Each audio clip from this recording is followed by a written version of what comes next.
Okay, everybody's got a fucking podcast. I mean, we have a podcast, so obviously anyone can do it. Wait, this is a podcast? Are you recording right now? Technical difficulties. No, you don't have to say anything. I'm gonna edit it out. Technical difficulties. Okay. I put mayonnaise on a pickle. It was not the best, but it might have been the worst. Do my feet? I mean, my feet stink, right? Yeah.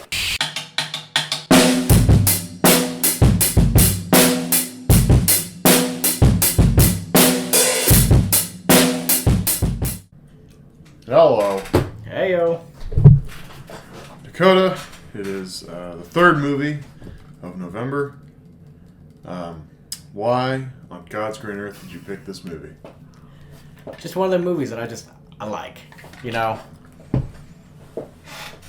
may not be the best plot or some of the best acting, but I just like it. It was neither of those things. Just like it. You know. Very much had that sort of indie feel. That's what. Which I'm not gonna shit on an independent movie, but I am gonna shit on DMX a little bit and say that man couldn't act. DMX played DMX. DMX most definitely played DMX. DMX played DMX. I don't know. It's one of the movies that, like, the first time I seen it was like, oh, shit, it was back like 08, 09 on like MTV2 or some shit like that. And I was like, well, that seemed kind of interesting. And then you know how MTV used to fucking just play the same 5 movies every single week. So I caught it again. I was like, okay, I like it. It's different. And then I just, I ended up getting the DVD and I watched it quite a few times since then. But, I don't know. It's just one of them, like, you just can't explain why, but you're like, I like this movie. It may not be the best in the world. It may not be, a very popular movie or, like, good in different aspects of, like, acting, plot, whatever. But just, like, you just like it for some reason. I completely understand that logic for sure. I have a couple films like that I like. This one, not so much. I, watched it the obligatory twice, and then I hadn't taken notes because both times I started watching it, I was like, and I just kind of, So the third time, the PlayStation, you can watch it on 1.5 times, and so that made it better. You couldn't do the whole hour and 30 minutes. I did the first 2 times, trying to soak it in. Not the third time. The third time, I was like, all right, we need to go 1.5. I'm gonna write down some notes. We're gonna get this shit over with.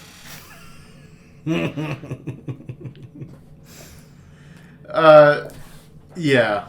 For everyone just tuning in, we are doing DMX's "Never Die Alone," which was released in 2004.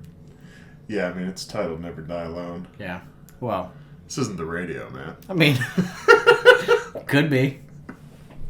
I mean, maybe it's for our FBI agent that's listening into us right now. He's like, oh, okay, that's what you guys are doing. You got one FBI agent that's listening to the computer for the mic, and then you have like 2 other ones that are tapped into the phones recording us right now. Right. So like, those 2 already know what's up. Yeah. The one that's listening to the mic doesn't know anything. Yeah, I feel it. All right, so do you have anything you want to say before we get into it? I'll let you roll into it. Okay.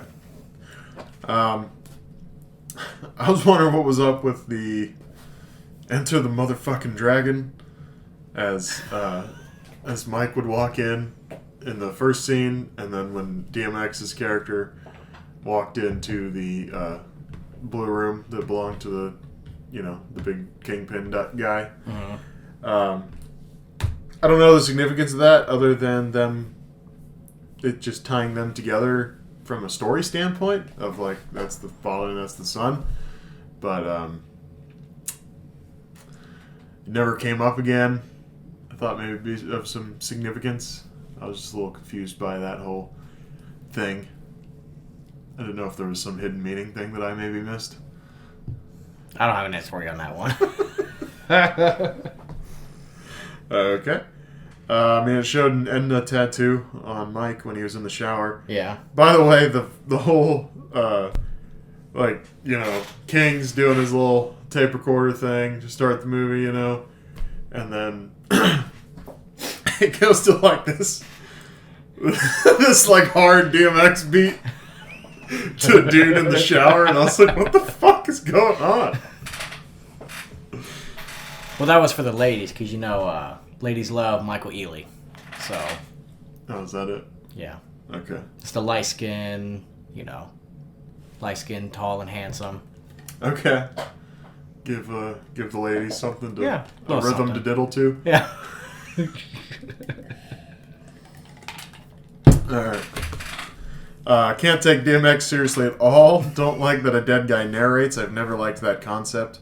I know a lot of the movie is, the recordings, but, in the beginning of the movie when it's him laying in the coffin, like, if I had it all to do all over again, well, like, I don't like when the dead guy narrates, because how's he narrating? Where's he narrating from? Is this implying that there's some sort of afterlife? What's going on? He's sitting there questioning the afterlife, 2 days dead. You're gonna never question your afterlife after you died? I think you know the answer to that question, man. What about your past life? If there was a past life, I have no recollection of it. So, I've never liked that concept, the dead guy narrating. That was one of my biggest problems with Legend. Is that the dead girlfriend is narrating the movie, and I'm like, well, what? How is she telling the story? That doesn't make any sense. Now, I think allegedly, if I remember, some of that story was told from, like, her diaries. But, I don't know, it's been too long, and I'm too fuzzy on that one, so I'm not going to commit to any statements there. I don't think I get invested enough in any character in this movie to really, like, get into the movie itself. King's the guy you get to know the most. And the longer the movie goes on, just the worse you feel about the guy. Because he's just a bad person. He's a piece of shit. Just in every aspect. A piece of shit. Every aspect he possibly could be, he's just a terrible person. Man. And, I mean, you kind of get to know David Arquette's character, Paul, a little bit. But even him, I don't feel like I know enough to really have any connection to. They dabbled a little bit into his, like, girlfriend that he was seeing or whatever, and like she then it just kind of like take him seriously, and it just ended that. Yeah, she doesn't take him seriously, and it's just kind of like, oh, you must think I'm a joke. Yeah. He's basically like, fuck off, and she's like, call me when you get a life, and it's a whole thing. I don't know. Wonder if he ever called her. Probably not. I don't know. Looks like we need a sequel. You know what? I'll watch that sequel once. I'll give it once, But, logically, the sequel would then have to... Michael Ealy would have to be the star. Michael would have to be the main, obviously, because, number one, DMX is dead in the movie, and DMX is dead in real life, so... Right. Rest in peace. Yes, absolutely. Yeah, terrible person. Even though he says he's turning a new leaf, like, how do you know it would have happened? Like... I don't know, guys like that say they're going to be good. Everyone says they're going to turn a new leaf all the time. You know what I mean? Like it'll last for like 2 days. You've met people in every walk of life that have made statements like that. It will last for 2 days, and then they'll be back. Like, that's boring. I kind of like giving bitches heroin and getting them addicted to me. And giving them fucking battery corrosion. Yeah. Twice. Jesus. Yeah. That's no good. I can't even imagine what would happen if you just snorted battery corrosion. I've had battery corrosion in my eye, and that shit fucking hurts. Ooh. Oh yeah, that was bad. Is there does that mean there's something wrong when there's just battery corrosion? Normally means that there is an issue with the battery. So whether or not the battery's going bad, or if you just need to clean it off and wire brush all the terminals and make them all nice and clean again. So this dude just like makes sure his batteries are corroding, so in case he needs to dose a bitch, he can grab some battery. Just go out there and fucking just get the key, put it in a little fucking baggie. I kind of want to Google, but I'm about to look it up. Hold on. What will happen if you snort battery acid? Continue on with your points. Sure.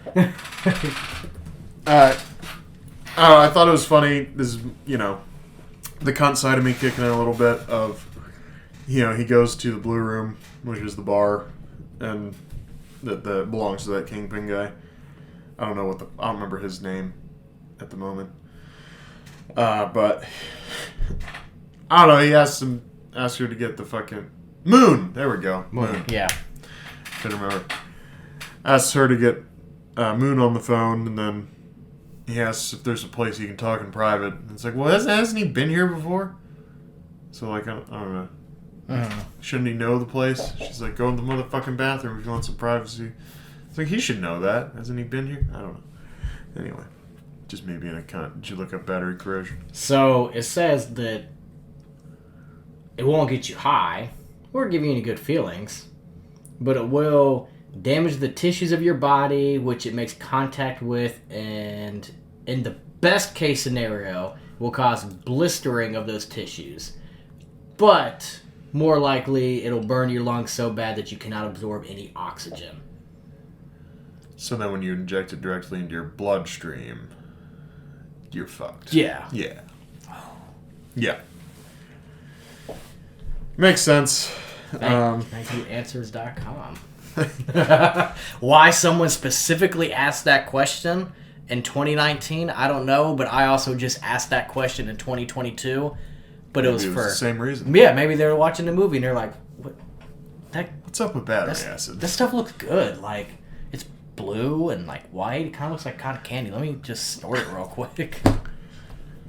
All right, so David gets killed and all that.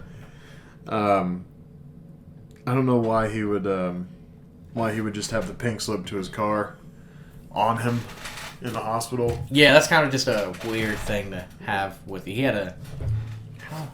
He had what he had was some plot slipped into his jacket pocket, and the doctor was like, ooh, plot. That's good. Here, as you're dying, sign this. Yeah. Because, I mean, he was in pretty rough shape going in there, so I don't know when there would have been a point where that guy's like, hey, that guy out there, he's my beneficiary to everything. Where's the pink slip to my car? Let me sign it. Like, I don't know. And, like, how does that even work? Wouldn't Paul have had to be in there to... Don't you have to go to the DMV? There's a lot of logistics there, but then again, it is 2004, and I mean, I don't know. I wasn't driving then. This is true. So I don't know. You can just write on the back of the pink slip, now belongs to Paul. Yeah. Paul doesn't even have a last name. Just Paul. Paul. Anybody named Paul could take this car. A lot of logistical things there. Would you have killed King if you were in the scenario of Mike, though? Yeah. Yeah? Yeah. Even if it was like, alright, so then the scenario's a little different. So if you're not a junior gangster like Mike is in this movie, if you're just doing your thing, like just what you do now, working a job, just a normal dude, but then this dude comes to town that killed your mom with some drugs, with some battery acid laced heroin, right? What'd you do with that? I still might. Right? Still might. Yeah. I mean, I've never had a drug dealer kill my mom with battery acid laced heroin. But so I can't really speak to the issue. However, I would like to think that I would try to stay out of jail and not kill people. Of course, Mike stayed out of jail. Yeah, he didn't get caught. But he was also willing to run from the law. That we know of. I mean, we're just waiting. Right. Maybe that's in the sequel. Yeah, we're waiting on the sequel. Fingers crossed! I don't think a criminal like David would document everything. If he ever gets caught, he's just dead to rights on everything. He didn't really have that great of a hiding spot for it either. No, just a Bible that pretty much took Paul a second to find. It's like, oh, a Bible? Oh, let me just flip up. Oh, here's some tapes. Yeah. Although, but now it might be good because, I mean, no one has a cassette player anymore, so... If someone found that today, he'd be all right. They'd have to be like, hey, who has a car from 1995? Anyone have a car from 1990? No? Ah, fuck. No. Now, I guess here's the twist to that previous question about if you were Mike.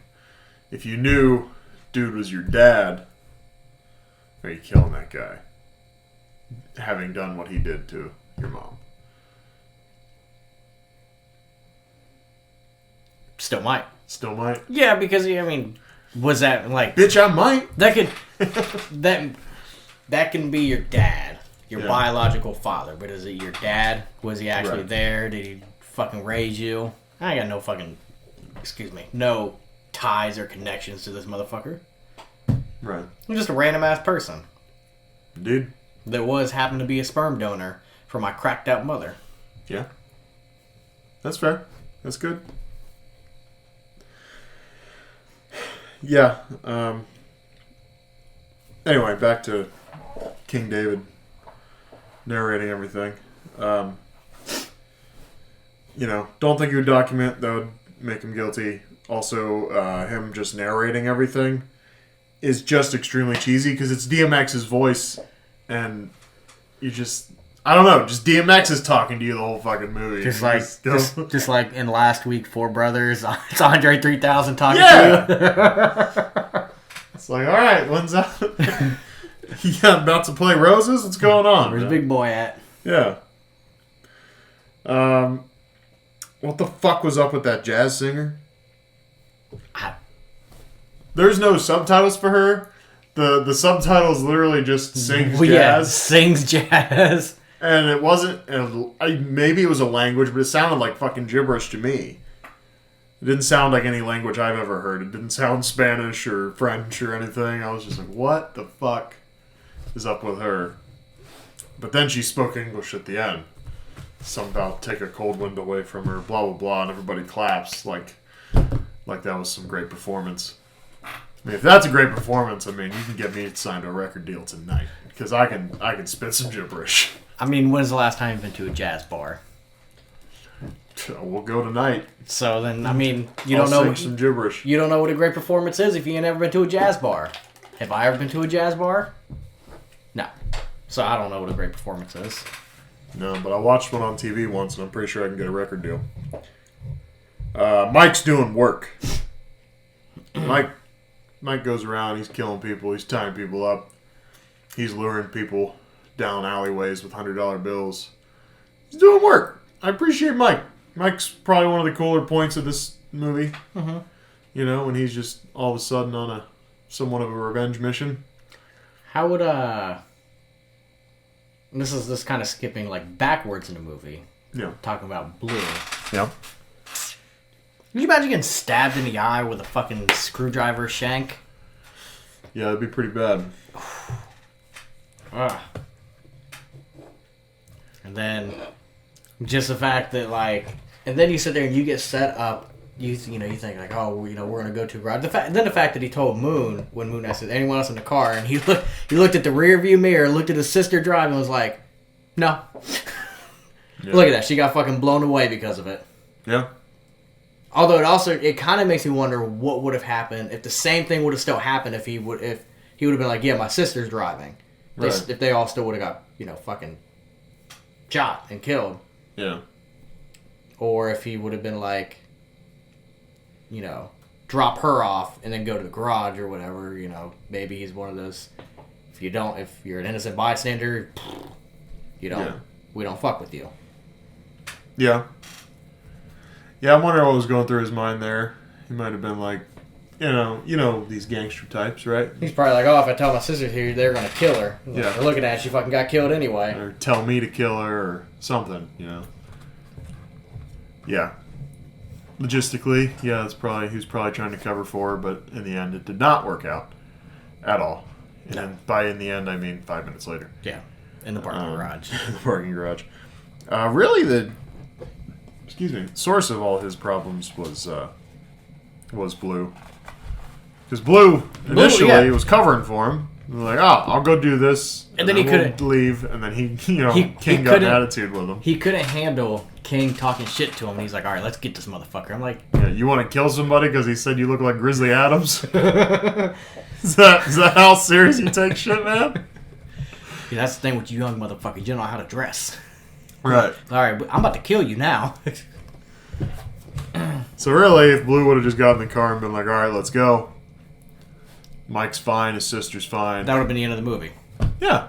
Roll credits. Yeah, roll credits. And I think you would have enjoyed the movie more because it would have been over. Yeah. Yeah. I mean, and that scene too, kind of, to me, almost shows you, like, I think King deserved to die anyway. King's just being a total asshole to this guy, even though he's talking about the fact that he's going to, be turning over this new leaf and all this. Instead he's just sitting there insulting the guy. Tried to rip the guy off of $15,000 anyway. He's like, here's that 15 grand. He's like, he said 30. Did he? Yeah, I don't know. To me, I'm thinking King was just going to be a piece of shit. Yeah. Maybe that's what they're telling you there. Is like, he's going to be a piece of shit no matter what. He deserves to die. Maybe. I don't know. You can tell how cheesy a movie is by how soon they say the plot. I didn't get the time on the when he said, "Don't let me die alone, mister." But he said the title, so yeah, cheesy.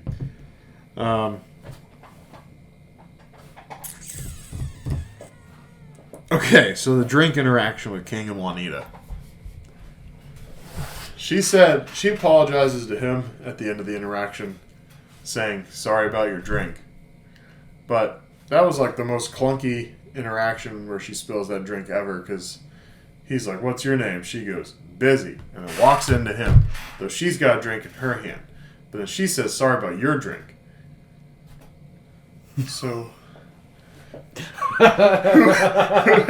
she's got a tray and a glass, and she's holding his drink for some reason. Was she trying to hand it to his chest? I don't know what's going on. I'm very confused. I don't think I've ever caught that. I don't think I've ever caught that. I'm about to go back and watch that scene now. I don't know why she would walk straight into him either if she's trying to walk away. I was really Perplexed. yeah, man. Yeah. For as many sex scenes as there are, You see I a would lot of- think you we see- would have got some boobs. You see a lot of DMX ass. Oh, well. Well, joy. And we get DMX cum face, too. When he gets a blowjob. I didn't need that at all. You get DMX ass and you get DMX orgasm face. Yeah. He said, Otherwise, what's the point of, like, sex scenes if we don't get boobs? You know what I mean? you get DMX ass. Come on. You mean to tell me you did not beat your dick to that? Him and his, like, innuendos, too. He's like, I made a connection, all right. I was like, what are you, fucking James Bond now? Like, Jesus Christ.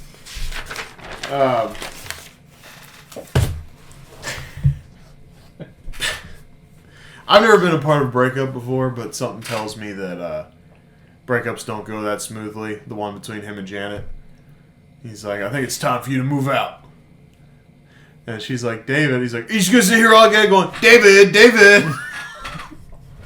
Are you gonna help? First of all, I don't think that's how that would go. Like, I don't think you could just yell at a girl into helping you pack her shit up and get out of your house. Like, you're definitely gonna have an argument, and then she's like low key happy for him, where he's like, she must be pretty great. She gonna move in here? He's like, yeah, actually, I was hoping she would. She's like, she must be pretty great. Like, that is not, I don't think that's how these things go. I don't think the girl you're with is just going to be like, oh, well, good for you. Good luck with your future endeavors. To be fair, I mean, you say you've never been in a breakup, and I've never been in a breakup that involved drugs. So, I don't know. Never really tried hard drugs. Yet. The scene is comical where he says, and I lost interest too, and then he's just like banging her and she's basically asleep. And you're just like, what? What is going on? And the next scene is them breaking up, and it goes all smooth, and I'm like, there's no fucking way. I don't understand. Hollywood, baby. Hollywood. Hollywood, baby. She was probably over him at that point anyway, cause Yeah, she was asleep. she was asleep, and she's dealing drugs for him, and I don't know. Anyway, did not need DMX's face as he gets a blowjob. Juanita was a bitch about the money, but fair to say King overreacted a little bit. Do you think? Getting her hooked on heroin. I mean, she was mean about it for sure. I'm not gonna lie. She was like, the sex was great. Let's turn this into something it's not. And I was like, let's not turn this into something that it's not. I'm like, Jesus Christ, you're a cunt. With the whole thing, you're always gonna be small time. 250 grand ain't shit. It's like, Jesus, bitch. all right, well, I don't see you running around with money. Fucking, I don't know. Whatever. So then he spikes her drugs with heroin and gets her hooked on heroin and Badly. very Oh, bad. man, she next went from fine to like, whoa. That next scene when you What see her, holes you're you like, crawl out of? Jesus Christ. You think they told her, they were like, all right, we want you to stay up for 4 days straight, and then we're going to also put even more makeup on you to make you look real tired. Also, we need you bloated. And you just, listen, you're going to eat this pound of salt and drink a bunch of water, and you're just going to blow up like a balloon. Not even water, just Tell you what, can you like go Pepsi. on a 4-day bender? Can you just drink and snort cocaine for 4 days for this part? Yeah, you don't have to do it after that. Just at 4 days, you can stop. We just got to shoot the scene in 4 days. We'll pay you $25. Yeah. This is an independent movie. We don't have any money.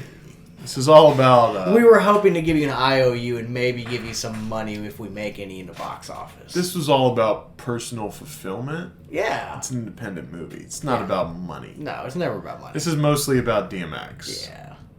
Yeah. DMX's ass. This is mostly about DMX's butt cheeks. That was the whole point of even making the movie. DMX is like, how can I get my ass cheeks on a movie screen? I'm gonna show off my butt cheeks. Do you think we could do that? Well, listen, the whole movie can't be just about your butt cheeks. I mean, we can feature them. He's like, well, I guess I see the logic in that. Well, all right. What the fuck was that? You know, I think the blowjob scene would have been even better. That's how he would have finished, and just. And that's just like a shot of his butt cheeks. His butt cheeks clench. He's sitting on a chair with like a hole in it. And it just shows his butt cheeks hanging out. He's sitting on the wrong end of the massage chair. Just.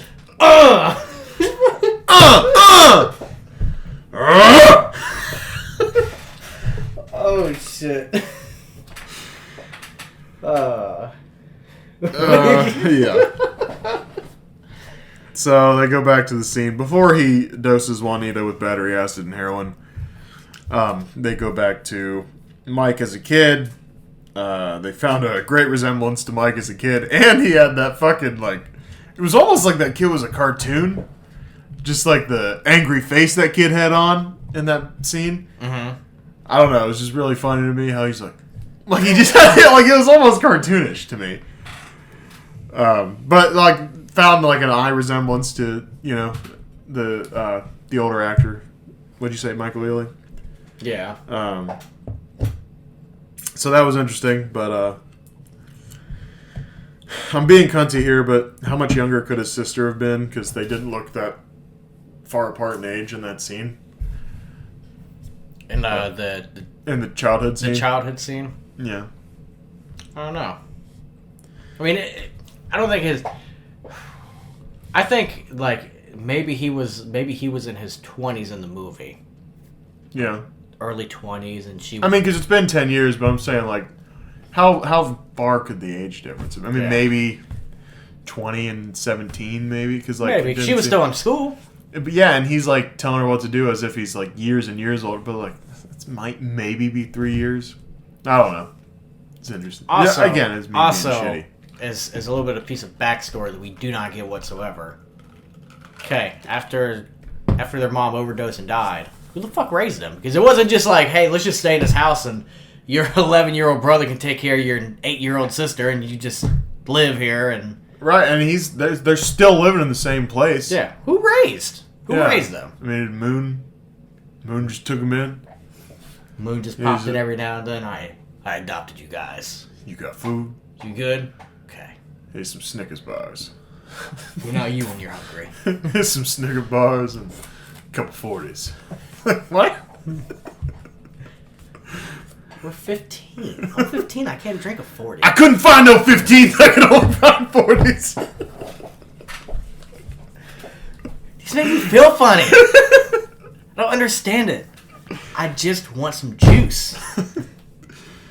It's the hood juice. I got gin and juice.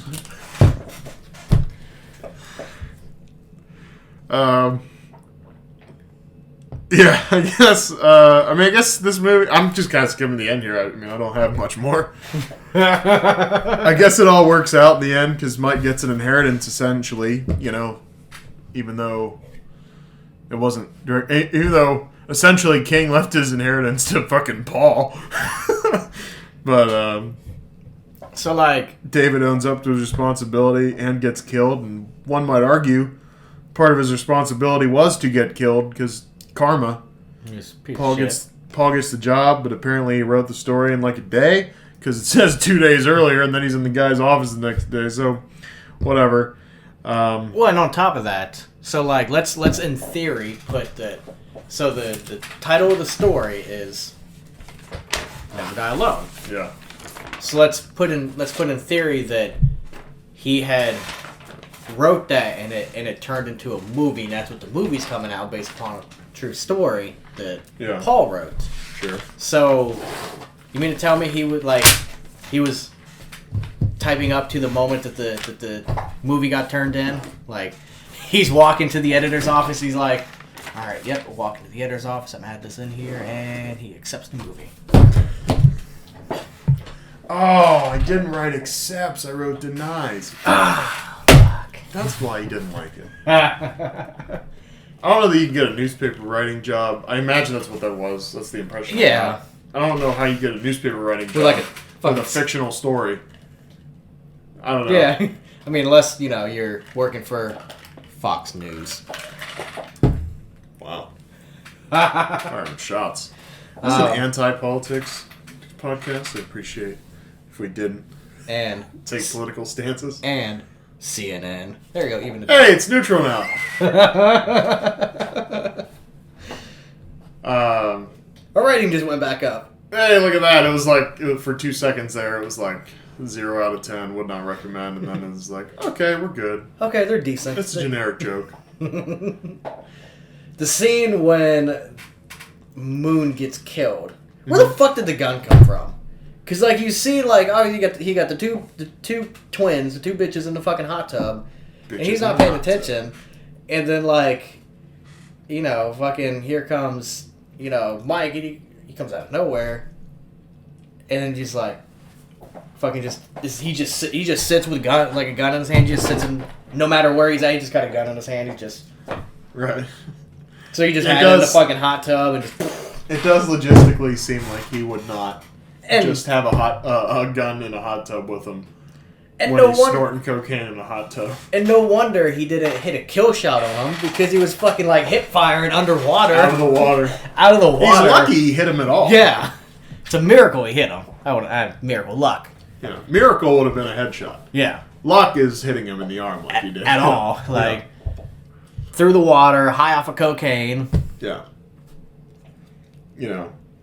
Probably He's got a hot tub gun. It's just a little holster in the hot tub. He's just, I don't know. I wouldn't be so rich and so involved in the drugs. I have a hot tub gun. And like multiple dual bitches in the same day. Man. He's in there. And to have, rest his soul, Tiny is a fucking working on my team with me. Right. Yeah, he was in here. Just here's the thing. This movie was bad. Just because you throw a rapper, a dude from Friday, and David Arquette into a movie does not mean it's a good movie. To be fair, it's 2 dudes on Friday. Oh, who else is in Friday? Moon. Which character? Did Moon was, if I remember correctly, he was Pinky. Oh, yeah?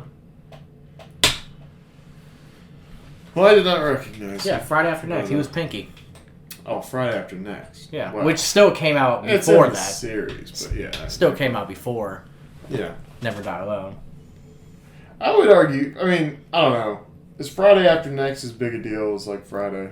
Or, like, next... Friday's, like, the biggest deal out of that series, right? Wouldn't you say? I don't know. My personal favorite's Friday After Next. I like Really? Friday. I enjoy watching Friday. Yeah. But I like Friday After Next. Now, what is it, last Friday? Next Friday? Next Friday. Yeah. I was going to say last Friday. Friday. Is that the prequel to Friday? Just a week before? Just a week before the last Friday. That's the prequel, and they're all like, What? eight. Okay, to be fair, that's where I got it. Last Friday is a upcoming sequel to be announced. Is it going to be a prequel? I don't know, but That Friday- would be. I would watch that movie. It's just like them as 8-year-olds, and they're just Well, bad little well, they're kids, pro- and they're running around the hood causing trouble. Well, they're probably wording it because you got Friday, you got next Friday, you got Friday After Next, and it's probably the last Friday of the month because it make 4 Fridays.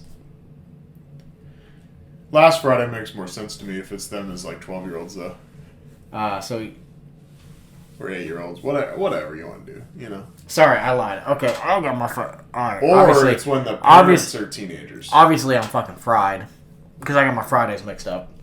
Friday, so next Friday is the one I prefer. Okay, the one Next with, Friday. like the first one with Mike Epps. Yeah, the first one with Mike Epps. Cable Then- company shit. And, Yeah, next Friday is the one I prefer. Then I like Friday, and then Friday After Next falls after that. Friday After Next is the one you always fucking. I just you got to watch at least once during Christmas right. because it's got the Santa, the Robin Santa Claus. Yeah. Cat Williams is in there. Yeah. Yeah. Good Then times. is it Terry Crews in there? Yep. And he's twisting Terry Crews nuts with the fucking... Yep, with the fucking pliers. Yeah. Could you imagine? No, I couldn't. I mean, if you can't imagine, then you don't have a great imagination. It's just you wouldn't want to imagine. Fair. I'm just saying, you're imagining it right now. You know what I mean? I'm imagining it to feels... say you can't imagine, like, that's what I hate when people go, there's like a loss in the family. I can't imagine, man. So sorry. It's like, I think you just imagined it. I think you can imagine. If you can't imagine, what are you, stupid? Like, It might be. that's fine. But it's like you All need messy, better. stupid people. You need to play some fantasy games or something if you can't imagine. You need to work on your fucking imagination, bitch. You can play some pretend time a little bit, you know? Anyway. You got any more? Because I'm kind of ready to forget this movie ever existed. Did you do any IMDb DB facts that you, for some reason, just don't believe? No, I didn't. I was just kind of out. I watched it the third time, and you said the other side of the disc didn't work, and Yeah. I didn't feel like experimenting with the special features on the side of the disc that did work, and so you could probably classify this one under quick review, but we're just gonna number it because it was already planned. But if you throw some IMDb facts in there, I guess you can consider it a deep dive.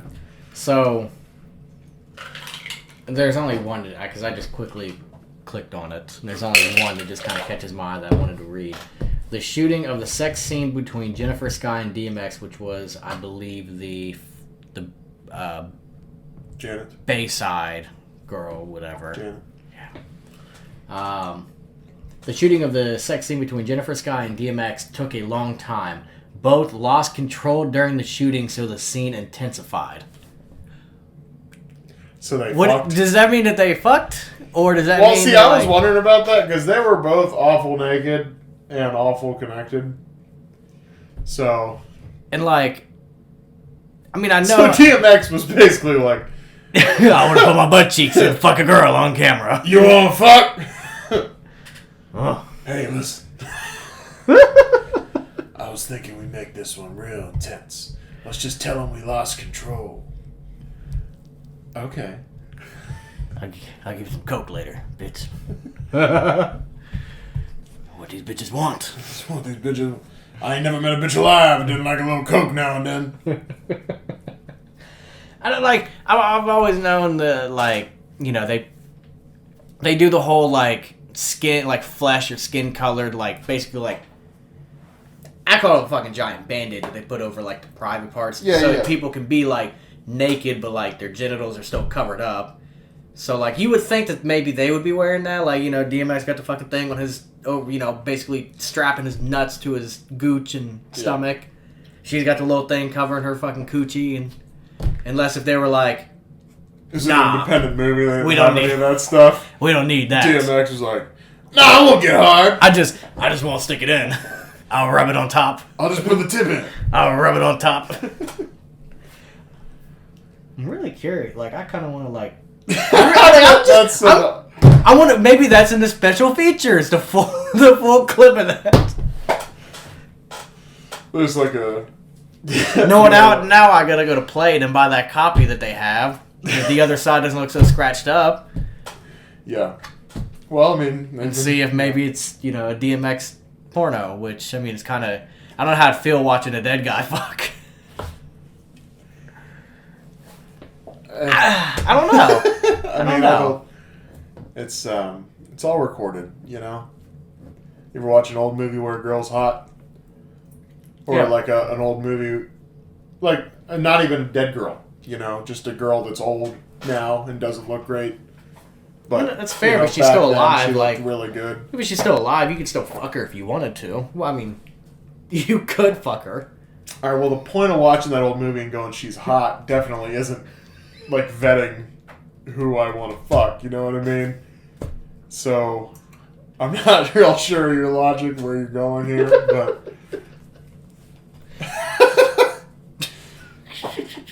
I'm just saying I think it's normal to be attracted to like an old movie, like a hot girl in an old movie. Yeah, I mean, Like I don't know. There's but like, I don't know why you if have I any- sit there and I go on Pornhub.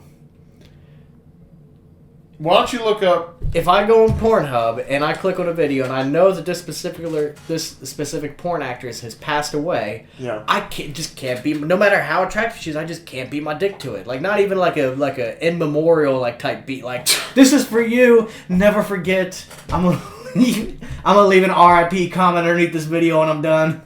All right, but you know, here's the thing: how many porn videos have you looked at in your life?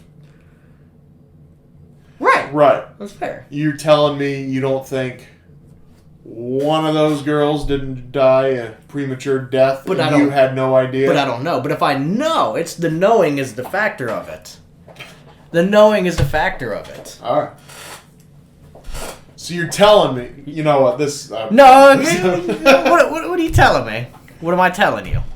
So you're telling me that if you know the girl's dead, and you sit there and you watch the scene, you dick's not gonna move or anything. You're just gonna. It might move, but I Just can't. gonna- I couldn't bring myself to just beat my dick to it.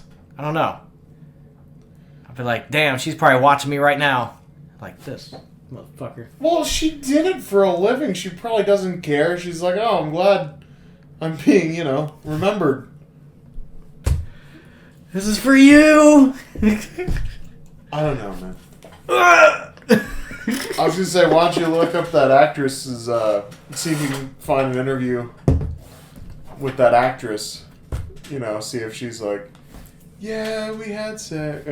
Like, of course, she would never be just that frank about it. Of course, she would try to do some, like, beat around the bush kind of, no pun intended, beat around the bush sort of answer, where she's not giving the full scoop, but excuse me. But yeah, I don't know. we'll look up that interview in the meantime. But I mean, are you pretty much ready to rate this once we get through that? Yeah. That interview. We can Did you rate find it. something or? No. No. Okay. Nope. It's all good. Maybe that'll be a deep dive for a later day. Later day, maybe. Um, God damn it. I'm giving 5 out of 10. F, whatever you You're want to giving call it it. Yeah. I hated it. I didn't like it. I never want to watch it again. I never want to talk about it ever again. The DMX stuff was funny, but as a movie, I just never want to see it again. Sorry. You bastard. I'm gonna kill you. I apologize. You know what? You're lucky I got a brand new battery in my car, so I don't get some fucking corrosion, make you You're sick. lucky you don't do heroin. Yeah. Anyway, what would you do it? Rate it? I mean, as in terms of a quality movie, realistically, I'm at 65 or 6.5. Right. So- 65 out of 10. 65 out of 10. Loved it. I love I'm on heroin right now. I love DMX butt cheeks. But as in terms of just like how I just like the movie, I mean, it's like an 8 for me. Just because I like the movie. Word. Yeah, I'm fresh out. I'm ready to forget this movie. You can't find this movie anywhere. No. I just realized I haven't been doing like the you can find this on, I haven't done that in a long time. It's a thing I should probably bring back, Maybe. But it changes you all the can't- time. It does change all the time. Just like how, so- with last week with Four Brothers, I was like, Yeah. man, I feel bad because you had to pay for it because it was just on Netflix last month. I mean, right now I'm in the process of doing all these Halloween movies. Because it's already happened, so it's kind of stupid to say it here because it's already happened. But maybe an advertisement if you just started on Never Die Alone. We did a Halloween overall series recap where we went through every version of Halloween that's ever come out. All kind of short summary of all the movies, what different storylines we go down, and then detailing the last storyline. Previewing the Halloween Ends that is about to come out October 14th, which, if you're listening or watching this now, that's already happened. And those podcasts are already out. So if you're interested in any of that, go back. We did Halloween Ends. We did a full Halloween series recap. But all that to say that you can't find a lot of those. And so I've been renting... I rented 3 movies this week, and I know I'm going to have to rent one more to watch the 2018 Halloween. Luckily, I own the 2 Rob Zombie Halloweens.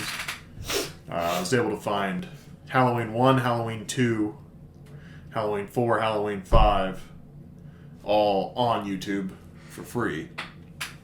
And then it was Halloween 3 I had to rent, Halloween 6 I had to rent, and then apparently there's 2 different cuts of that movie, and I can't find the other cut. So I have to go on, reading about the second cut from the internet. Even though when I borrowed the movie from a friend 3 or 4 years ago and watched that one, that was that cut. So I don't know why YouTube only has the 1 cut. Should be the 2 cuts. I don't know where to find the other cut. And honestly, these movie rentals are adding up, and I don't want to rent another movie. At this point, you've already paid another fucking streaming service subscription. Yeah. Probably more. And I gotta rent one more, so that's going great. So it's okay, is what I'm saying. It's going okay. It's okay that I had to rent 4 Brothers. I have no... It sucks, though, when, you can't find something on, as many streaming services as there is out there. You think at this point everything It's should be bullshit for sure, yeah. Especially Netflix. Netflix is still, I know every streaming service does it, but I feel like Netflix does it in giant purges where they're just all right, let's just take all this shit out. And then you're like, why? Right, Scarface being, trending right now. It must be part of some sort of formula for Netflix to where Like, Scarface was on Netflix last year. And they took it off. And then they put it back on. And it's in the top 10. You know? And then they'll put old movies on Netflix. And then they're trending all of a sudden. Like that Collateral movie. I haven't been on Netflix this week. So I don't know if it's still in the top 10. But it's a movie with Tom Cruise and Jamie Foxx that I've never heard of until seeing it on the top 10 list. And it was in the top 10. It's a movie, I think the year, I don't remember what the year, but it was early 2000s, I believe. Never heard of it. And so it must be part of some sort of formula they do to, new releases, and then people see that new release, they watch it gets in the top 10. I don't know. Yeah. I wonder how royalties work with that for the people in those movies or directors or producers or whatever. When shit, they get like a certain dollar amount off of each stream, or yeah, probably a cents amount if I had to guess. You get 0.5 cents off of every 20 streams. 0.00005 cents. You get 20 streams, you might have a quarter cent. A whole quarter? Just for me? I got you $1. Woo-wee. Anyway, can't find this anywhere. No. But like you said, it's probably dumb to do that whole you can find this blank because it changes by the day. Literally. So, but one thing it's not going to change is you can find us on Spotify and Apple and probably wherever you get your podcasts. We're on YouTube. Heyo. Content Crisis at Content Crisis 1 on Twitter. We're contentcrisishotlineyahoo.com. And we thank you for listening and for watching. And we will see you next time.